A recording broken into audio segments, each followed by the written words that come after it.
में 2/3 Joe Biden की तरफ जा रहे हैं, कुछ उस पर कुछ कहा जा सकता है अवतांश जी?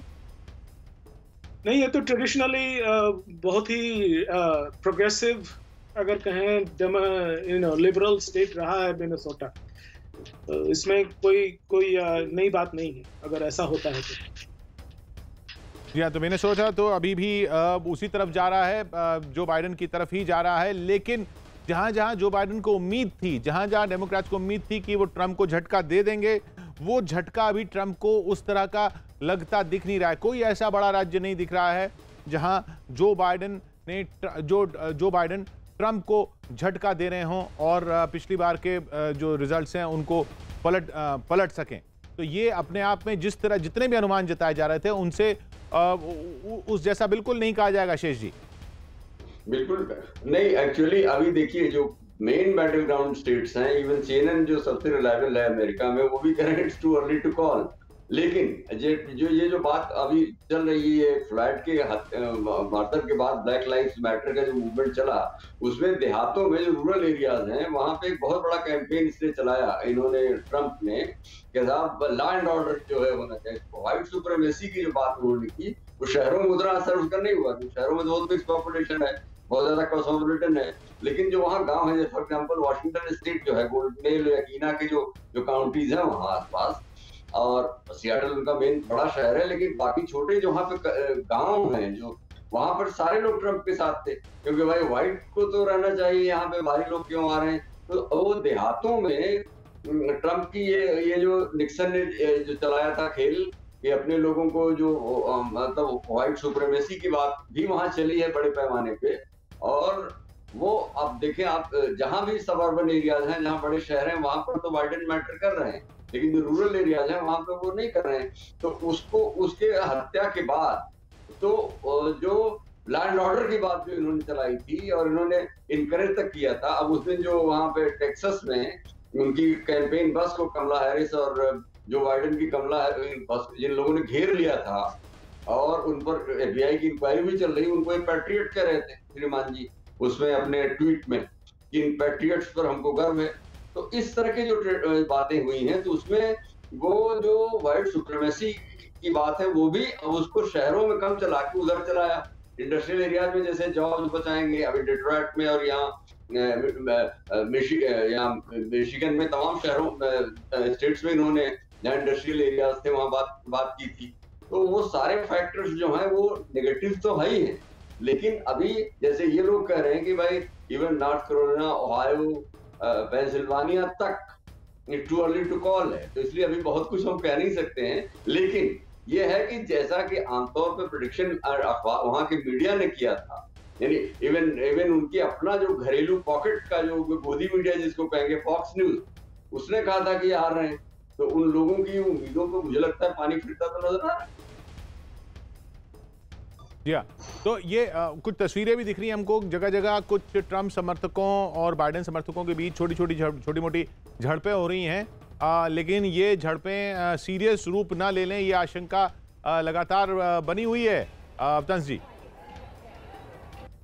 अगर आप पीछे देखें तो पिछले कुछ महीने यहाँ जो हथियार के सेल्स में काफी रिकॉर्ड तोड़े, और अब मैं अक्सर सियाटल और पोर्टलैंड की बात करता हूँ, वहां तो पिछले 3 महीने से हिंसा की घटनाएं रुकी ही नहीं है। रोज कहीं ना कहीं किसी का दुकान तोड़ा जाता है, किसी का कहीं आग लगा दी जाती है सड़क पे, बिल्कुल चल रहा है।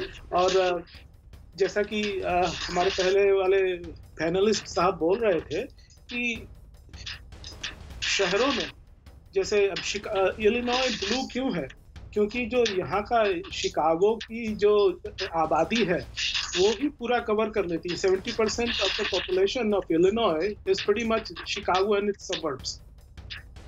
तो वो पूरा का पूरा ऑलमोस्ट डेमोक्रेटिक है। तो ये आप कह रहे हैं जो शहरी मतदाता है, जो शहरी वोटर है, वो ज्यादा डेमोक्रेट हैं, और जो गांव में हैं, गांव कहें या कंट्री साइड में हैं, वो ज्यादा रिपब्लिकन्स हैं, व्हाइट्स हैं।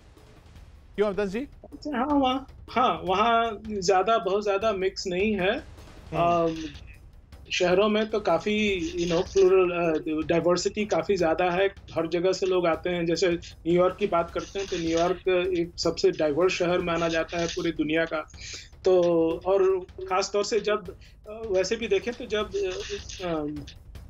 अफ्रीकन अमेरिकन्स जब यहाँ जब वो क्या कहते हैं शहरों में गए, जब उनका ख़त्म हुआ रेशियल सेग्रीगेशन जब खत्म होने लगा, तो जब उनका स्लेवरी खत्म हुआ तो ज़्यादातर लोग शहरों की ओर भागे, गांव से शहरों की ओर एम्प्लॉयमेंट को लेके। तो काफ़ी बड़ा उनका वहाँ उनकी जनसंख्या है वहाँ पे, और वो ट्रेडिशनली अभी डेमोक्रेटिक रहे हैं।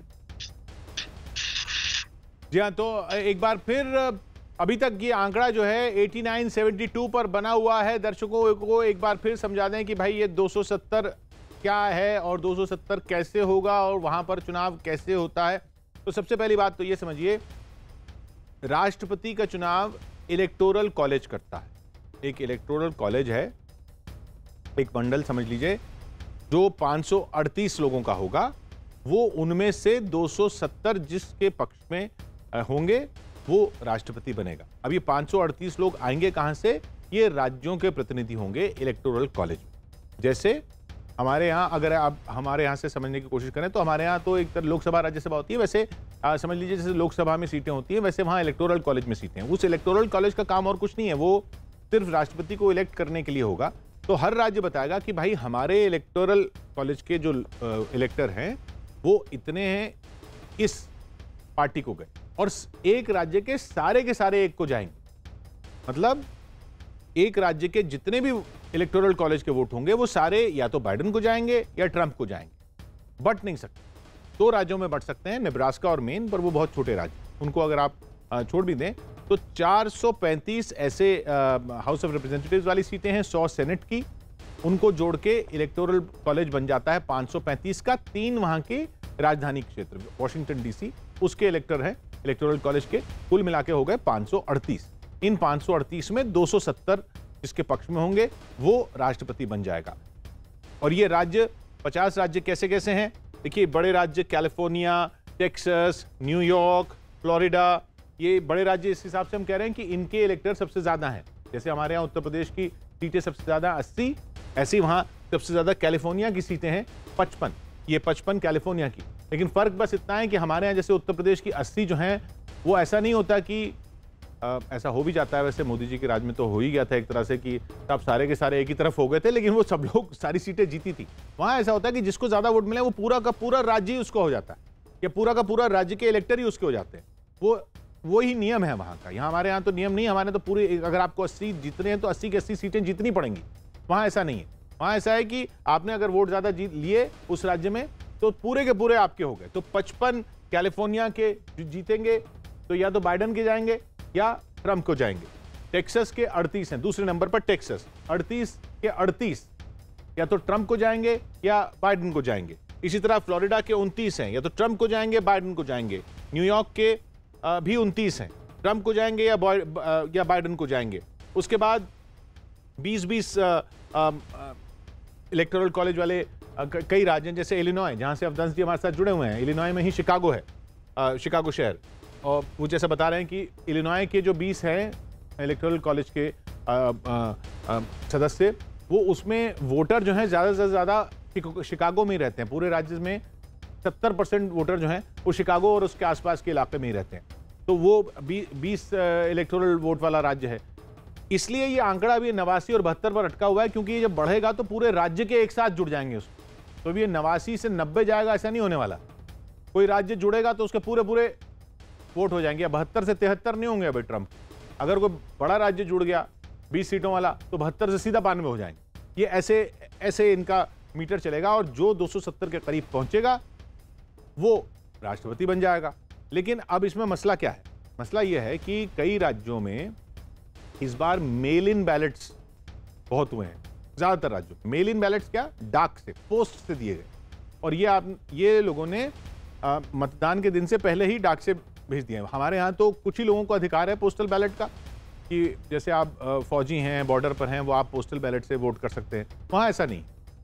वहाँ हर राज्य में अलग अलग नियम है, लेकिन ज़्यादातर राज्य ऐसा है कि आप चाहिए तो बूथ में जाके वोट कीजिए या आप डाक से वोट डाल दीजिए। तो डाक से बहुत सारे लोगों ने वोट डाल दिया है। मोटे तौर पर, अभी मोटा आंकड़ा हम अगर समझें तो लगभग 25 करोड़ वोटर हैं पूरे अमेरिका में।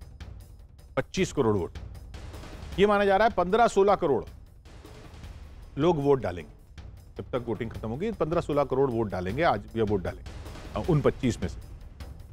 जैसे हमारे यहाँ भी होता है, वहां पर भी सबके सब लोग 100% वोटिंग नहीं होती है, जितना वोटिंग परसेंटेज होता है उसमें 25 में से 15-16 करोड़। उस 15-16 में से 10-10.5 करोड़ वोट पहले ही डल चुके हैं, मतदान से पहले ही आ चुके हैं। 10 करोड़ वोट 15 में से, यानी 2/3 पहले ही डल चुके थे आज के दिन से, क्योंकि वहां डाक से डाले जा सकते थे। और डाक के अलावा भी कई राज्यों में वोटिंग पहले ही शुरू हो जाती है, हफ्ता हफ्ता चल रही है। ऐसा नहीं कि एक दिन है कि आप उसी दिन जाना है, उससे पहले ही शुरू हो गया। आप जब आपको टाइम हो आप जाके वोट दे आइए। तो बूथ में जाकर भी कई लोग वोट दे आए, 3.5 करोड़ लोग बूथ में जाकर वोट दे आए, 6.5 करोड़ लोगों ने डाक से वोट दे दिया, 10 करोड़ हो गए। ये 10 करोड़ वोट पहले ही आ चुके हैं बक्सों। अब 5-6 करोड़ आज के दिन, 3 नवंबर के दिन, अभी वहां 3 नवंबर खत्म हो रहा है, हमारे यहाँ तो 4 नवंबर हो गया, वहां 3 नवंबर खत्म हो रहा है। तो आज के दिन के 5-6 करोड़, ये मिला के 15-16 करोड़ बैठेंगे। कई राज्यों में क्योंकि ये डाक के वोट काफी हैं, वो अगर गिनती की बात आई कि भाई अभी ये वाले वोट गिनने हैं, उसके बाद हम फैसला सुनाएंगे, उसके बाद राज्य बताएगा कि मेरे राज्य के पूरे इलेक्टर कहां जाएंगे, तो उसका इंतजार करना पड़ सकता है। अगर ये आंकड़ा 270 के आसपास आज कुछ घंटों तक नहीं पहुंचा, कुछ घंटों तक नहीं पहुंचा तो कुछ दिनों तक नहीं पहुंचेगा, ऐसा माना जा रहा है। सौरभ, मैं ये सही बता रहा हूं? अगर अभी कुछ घंटों तक नहीं पहुंचा 270, फिर कुछ और दिन इंतजार करना पड़ेगा, क्योंकि फिर तो वो मेल इन बैलेट गिने जाएंगे। देखिए, मैंने जो पहले आपको जैसे कहा कि पेंसिल्वेनिया में जो एक वहां पर स्थिति बनी, वहां पर सुप्रीम कोर्ट का जो लोकल वो वहां का सुप्रीम कोर्ट है, उसने फैसला दिया है कि आप 3-4 दिन तक अगर जो भी जो बैलेट है वो उस तक अगर पोस्टमार्क्ड होंगे तो इलेक्शन की डेट के बाद भी पहुंचेगा तो उसकी काउंटिंग होगी।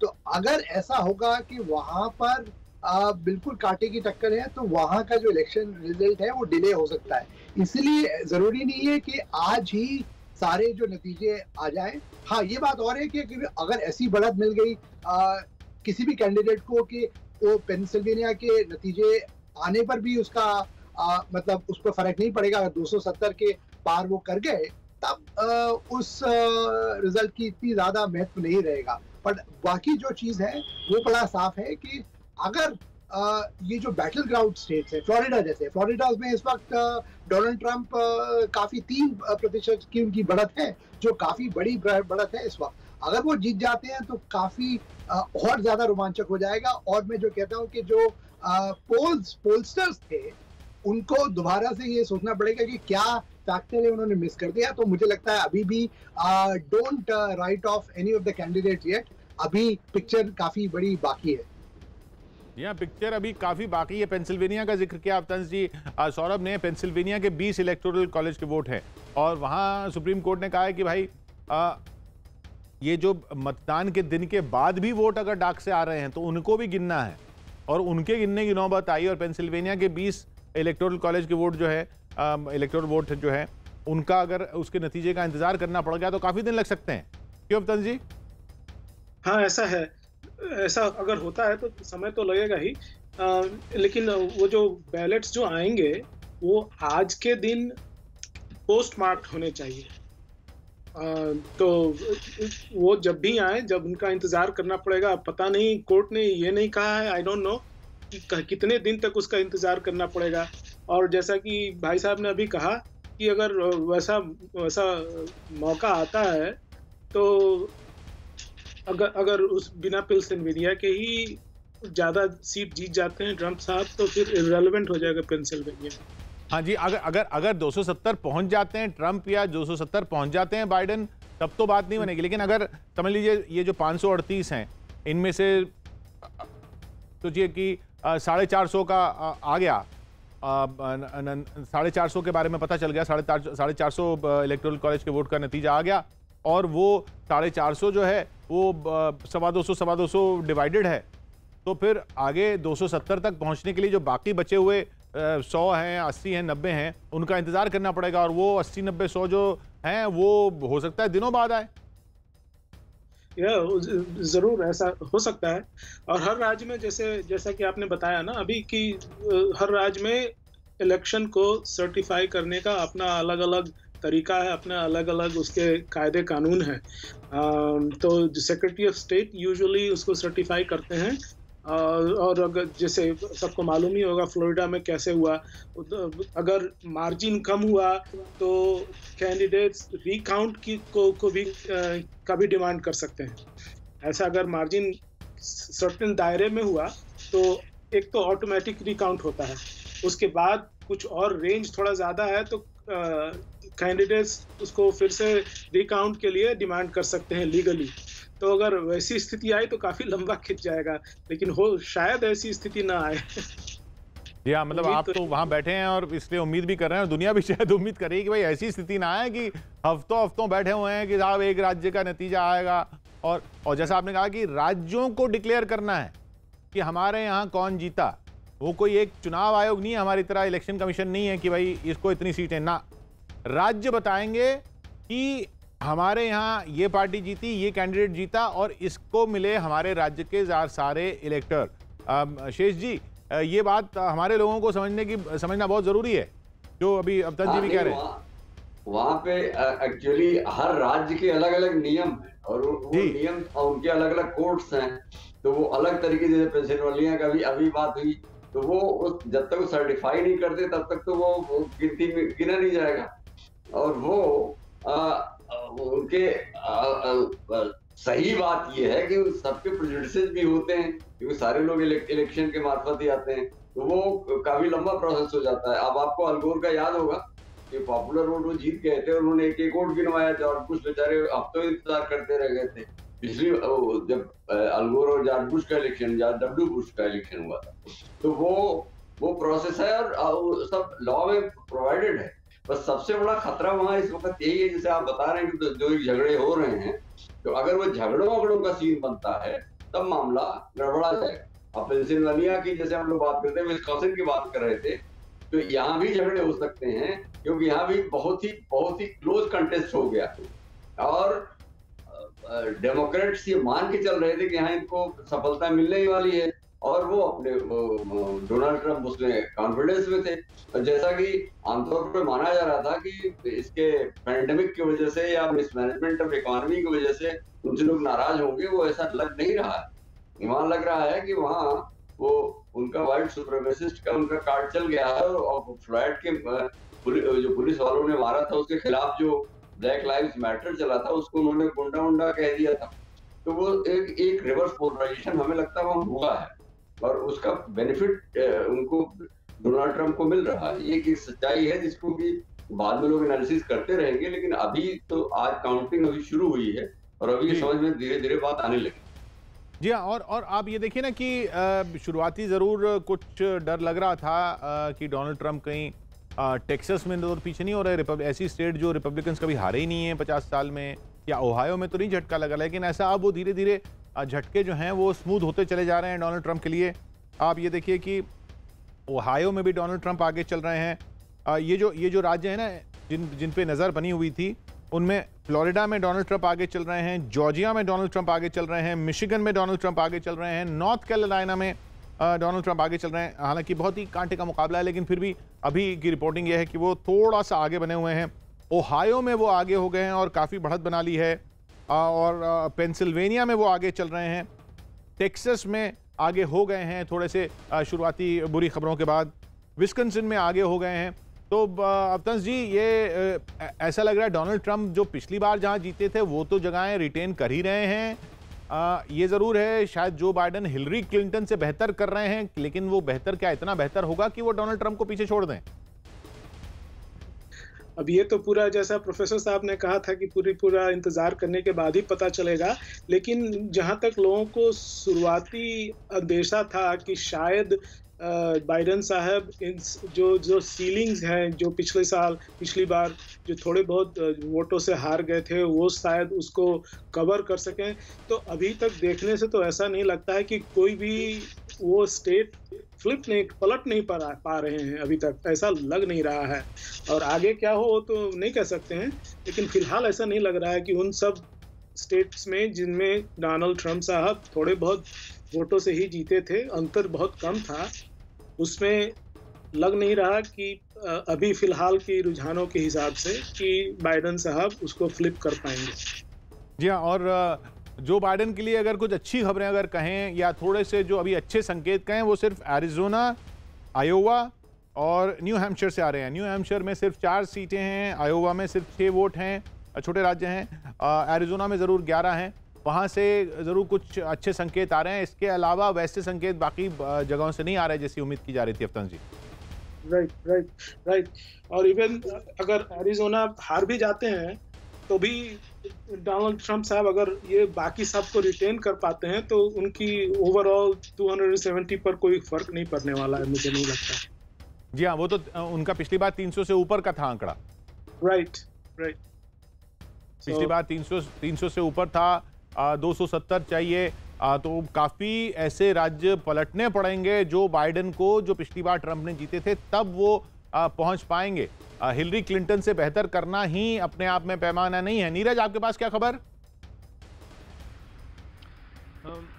देखिए किशोर, सबसे बड़ी खबर यह है कि बैटल ग्राउंड स्टेट्स जितने भी हैं वहां ट्रंप ने वापसी कर लिया। कई राज्य ऐसे थे जहां पीछे चल रहे थे, ओहायो का जिक्र किया आपने, पेंसिल्वेनिया, इसके अलावा नॉर्थ कैरोलिना में बहुत पीछे चल रहे थे जब शुरुआती रुझान आया था, उसमें वो बढ़त बना चुके हैं। तो बैटल ग्राउंड स्टेट्स में जिस तरह से अब ट्रंप ने बढ़त बनाई है, अगर वहां जो बाइडेन पीछे नहीं छोड़ते हैं तो ये चुनाव फिर एक बार फिर डोनाल्ड ट्रंप के पक्ष में जाएगा। और जो ये कयास और अनुमान लगातार पोल सर्वे में लगाए जा रहे थे कि ट्रंप पीछे हो सकते हैं बैटल ग्राउंड स्टेट्स में, वो फिर गलत साबित होंगे। और दूसरी महत्वपूर्ण बात किशोर की, बार बार पेंसिल्वेनिया का जिक्र हो रहा था, तो आपको भारतीय संदर्भ में इसका अगर उदाहरण देना पड़े तो ये इन तमाम बैटल ग्राउंड्स का उदाहरण केरला के संदर्भ में दिया जा सकता है कि 5 साल एक गठबंधन की सरकार होती है तो 5 साल बाद दूसरे गठबंधन की सरकार बन जाती है। तो बैटल ग्राउंड स्टेट्स की अगर परिभाषा दी जाए तो भारतीय संदर्भ में यही हो सकती है।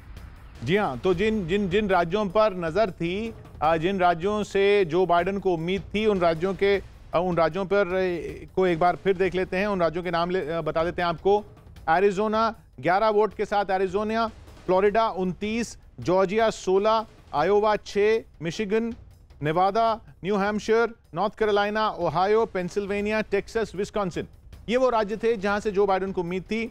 इन सभी राज्यों में ट्रंप आगे चल रहे हैं, सिवाय एरिजोना और न्यू हैम्पशायर के। सिर्फ 2, एरिजोना और न्यू हैम्पशायर, और एरिजोना और न्यू हैम्पशायर जोड़ के भी 15 ही सीटें होती हैं। एरिजोना की 11, न्यू हैम्पशायर की 4, और अभी भी वहां से और आयोवा भी अगर देख लीजिए तो आयोवा में आगे चल रहे हैं, एरिजोना, न्यू हैम्पशायर और आयोवा की 6 हैं, तो तब भी 21 ही होता है।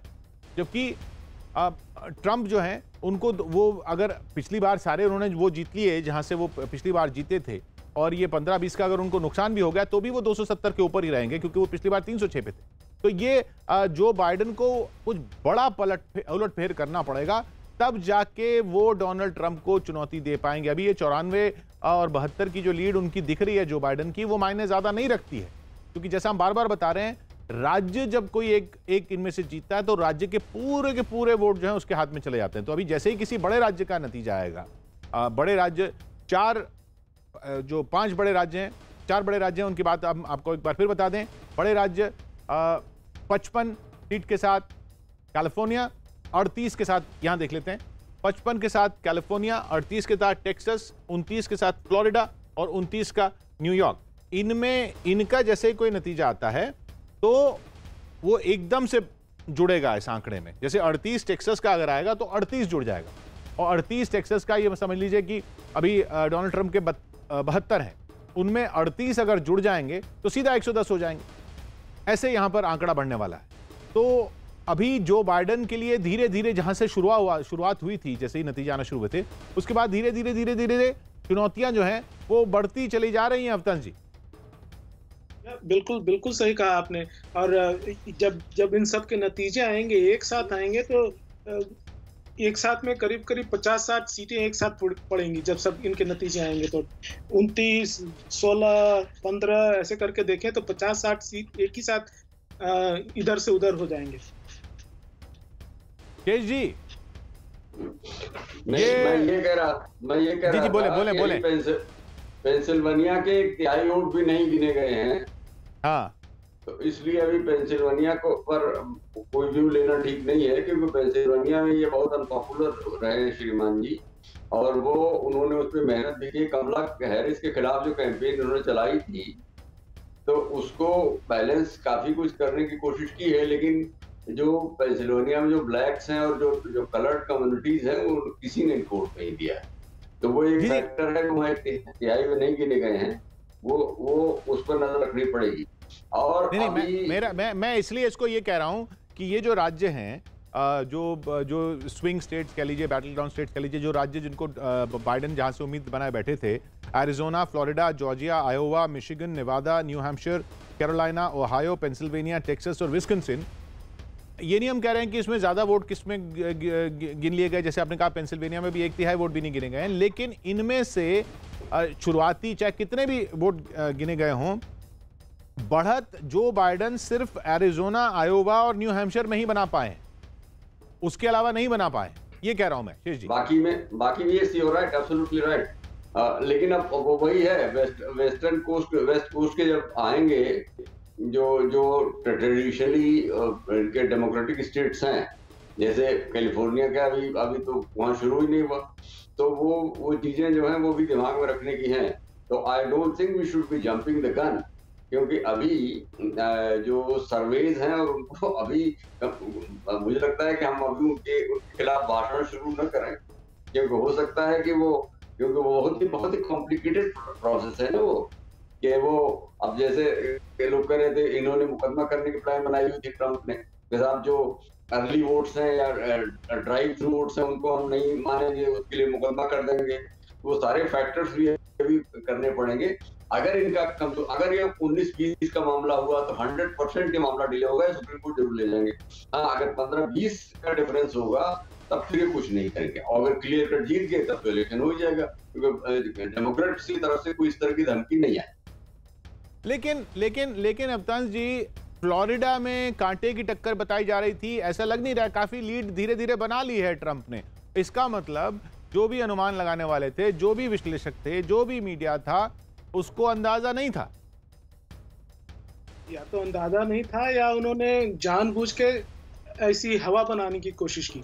और जहां तक मुझे आजकल जो मीडिया का जो चल रहा है, जिस हिसाब से जिस तरह से मीडिया बिहेव कर रही है, उसको देख के मुझे यह कहने में जरा भी संकोच नहीं होगा कि उन्होंने जानबूझी, अगर जो बात जो जिस तरह का अब दिख रहा है, अगर वो बात सही निकलती है, तो मुझे यह कहने में जरा भी संकोच नहीं होगा कि मीडिया ने, जो कि मोस्टली वामपंथी मीडिया ने, जानबूझ के ऐसी हवा चलाई, जिससे कि वो बाइडेन को सपोर्ट दे सके। नहीं, लेकिन ये हवा चलाई कहाँ? हवा चली नहीं ना, हवा चलाने की कोशिश की, हवा चलाने की कोशिश, बहुत जबरदस्त कोशिश की। आप पूरे हर जगह देख लीजिए, उनके जो समाचार वो लगाते हैं, जिस तरह के ऑप-एड्स लिखते हैं, जिस तरह से वो सेंसरशिप करते हैं। अभी सेंसरशिप का अमेरिका में समाचार पत्रों का और मीडिया हाउसों का सेंसरशिप बहुत बड़ा इशू बना हुआ है, जिसकी वजह से कितने लोग समाचार पत्रों को छोड़ के निकले, जो एडिटर्स थे और पत्रकार थे। तो और इस काफी इनके आंतरिक जो काफी झगड़ा चल रहा है इनके अंदर, 2 पीढ़ियों का और 2 आइडियोलॉजी का। जी हाँ, इस वक्त अब 98-95 पर पहुंच चुका है मामला। बहुमत का आंकड़ा 270 का है। 98-95 जो बाइडेन के पक्ष में, डोनाल्ड ट्रंप के पक्ष पे 95। लेकिन इस सब पर मत जाइए, ये 270 तक पहुंचाना है। काफी लंबी अभी रेस बाकी है, अभी दोनों बिल्कुल बराबर चल रहे हैं। और सबसे बड़ी बात यह कि डोनाल्ड ट्रंप ऐसा अभी कोई राज्य हारते नहीं दिख रहे हैं जहां पिछली बार वो जीते थे। तो अगर पिछली बार वो जीते थे वो राज्य फिर से जीत जाएंगे तो फिर से राष्ट्रपति बन जाएंगे। जो बाइडेन को बहुत से ऐसे राज्य पलटने हैं जो पिछली बार रिपब्लिकन गए थे, यानी जिन्होंने डोनाल्ड ट्रंप को वो के पक्ष में वोट दिया था और हिलरी क्लिंटन वहां से नहीं जीत पाई थी, उन राज्यों को पलटना है जो बाइडेन को, अगर उनको चुनौती देनी है डोनाल्ड ट्रंप को। और राज्यों को पलटने का एक बार फिर बता दें आपको, वहां पर हिसाब किताब यह है कि भाई राज्य में जो वोट ज्यादा लेता है उसके सारे के सारे वोट सीट्स जो हैं या इलेक्टोरल कॉलेज की जो सीट्स हैं वो सारी एक तरफ जाती हैं, वहां बंटता नहीं है। नेब्रास्का और मेन 2 राज्य हैं, नेब्रास्का और मेन छोटे राज्य हैं, उनमें जरूर सीटें बढ़ जाती हैं। इन 2 राज्यों के अलावा बाकी 48 राज्यों में और डिस्ट्रिक्ट ऑफ कोलंबिया जो राष्ट्रीय राजधानी क्षेत्र है वहां का, एनसीआर के लीजिए, जैसे यहाँ पे एनसीआर है, वहां पर जिसको ज्यादा वोट वो सारे के सारे एक तरफ, सारे के सारे या तो ट्रंप को या बाइडेन को।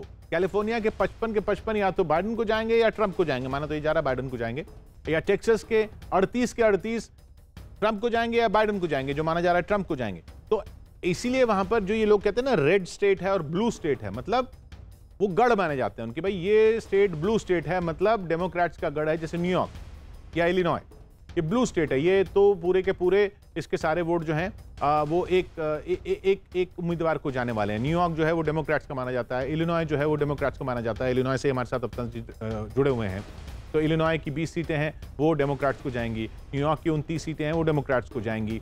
कैलिफोर्निया जो है वो डेमोक्रेट्स का माना जाता है, तो ब्लू स्टेट माना जाता है, 55 की 55 वो इनको जाएंगी।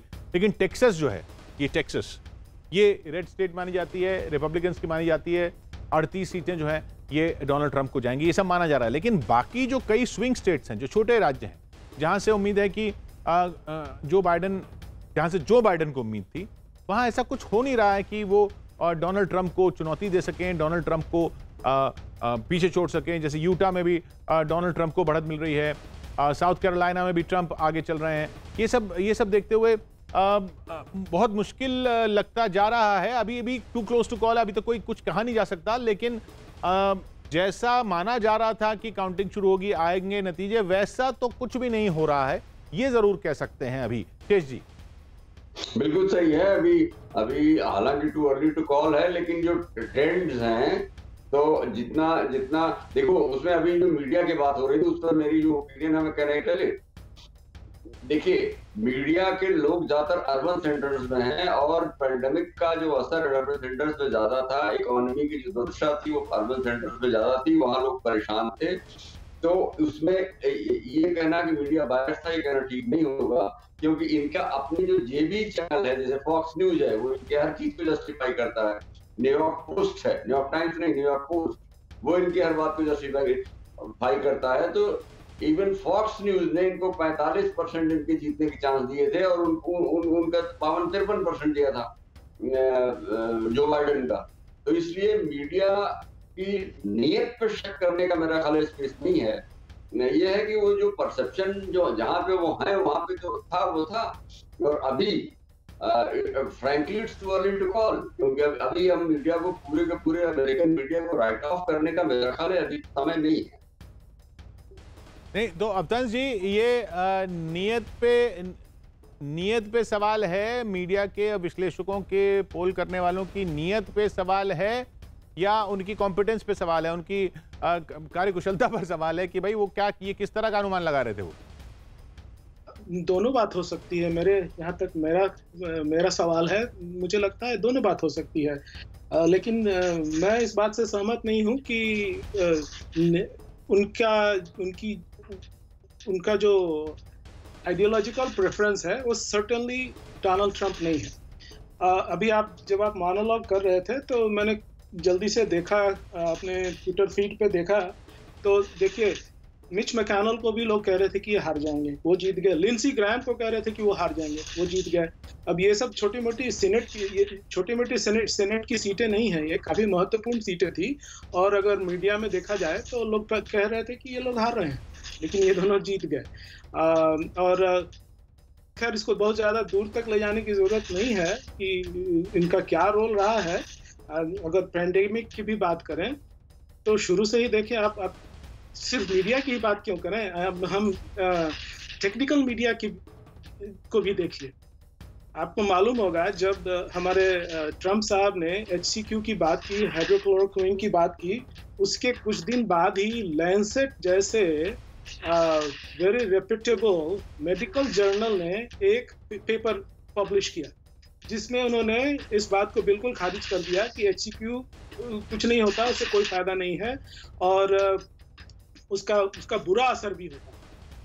अब लोगों ने जब उस पर सवाल करने शुरू किए, उसके आंकड़ों पर सवाल करने शुरू किए, तो उन्होंने कहा कि ये आंकड़ा तो हमारा वो है, अपना मेरा है, उसको हम नहीं शेयर कर सकते हैं। तो फिर उसके बाद लोगों ने उसकी मेथोडोलॉजी के ऊपर क्वेश्चन करना शुरू किया। उसके बाद उसका नतीजा ये हुआ कि कुछ दिन के बाद दे विथड्रू दैट पेपर इटसेल्फ। तो इस बात से आप अंदाजा लगा सकते हैं। अच्छा, अभी लैपटॉप की बात हो रही थी, तो यहाँ तक बाइडेन साहब की लैपटॉप की बात हो रही थी, तो बड़े बड़े समाचार उसको प्रकाशित करने से ही इनकार कर दिया। यहाँ तक कि NPR, जिसको कि बहुत बड़ा एक माना जाता है, ऑब्जेक्टिव मीडिया माना जाता है, काफी रिस्पेक्टेबल है, उसने भी उसको प्रकाशित करने से मना कर दिया। न्यूयॉर्क पोस्ट की बात कर रहे थे, हैंडल को लॉक कर दिया। सोशल मीडिया जैसे फेसबुक पर उन्होंने इस तरह के समाचारों पाबंद, तो अब ये इसमें नियत नहीं। तो ये अपने आप में खैर अगर ये ऐसे ही चलती रही रेस 98-95 अभी चल रहा है, अगर ऐसे ही चलता रहा तो ये सवाल और बड़े होते चले जाएंगे कि भाई किस तरह के अनुमान लगाए जा रहे थे, कि किस तरह के अनुमान लगाए जा रहे थे कि बाइडेन जो है वो आराम से जीत रहे हैं, ट्रंप के पास अब कोई चांस नहीं है। ट्रंप के पास चांस नहीं है, ये तो अब लग रहा है बाइडेन को चांस बनाने में ना कहीं दिक्कत ना आ जाए अगर ऐसे ही चलता रहा तो, क्योंकि अभी भी कोई ऐसा बड़ा राज्य नहीं है, कोई ऐसा स्विंग स्टेट नहीं है, कोई ऐसा बैटल ग्राउंड स्टेट नहीं है जो बाइडेन जिसको पलट सके हों या ट्रंप को पीछे छोड़ सके। उनको ये ऐसा 3-4 बड़े स्टेट्स पे करना पड़ेगा या ठीक ठाक स्टेट्स में करना पड़ेगा, तब जाके वो डोनाल्ड ट्रंप को चुनौती दे पाएंगे। क्योंकि डोनाल्ड ट्रंप अगर वही सब जीते जा रहे हैं जो पिछली बार जीते थे जिन राज्यों को, तो फिर तो वो दोबारा राष्ट्रपति बन जाएंगे। और जो बाइडेन अगर हिलरी क्लिंटन से बेहतर कर लेंगे तो हिलरी क्लिंटन से बेहतर करने से कुछ नहीं हासिल होने वाला। जो जीता वो बाइडेन है या जो जीता वो सिकंदर है। यहां पर देखना है। ब्रेक लेते हैं।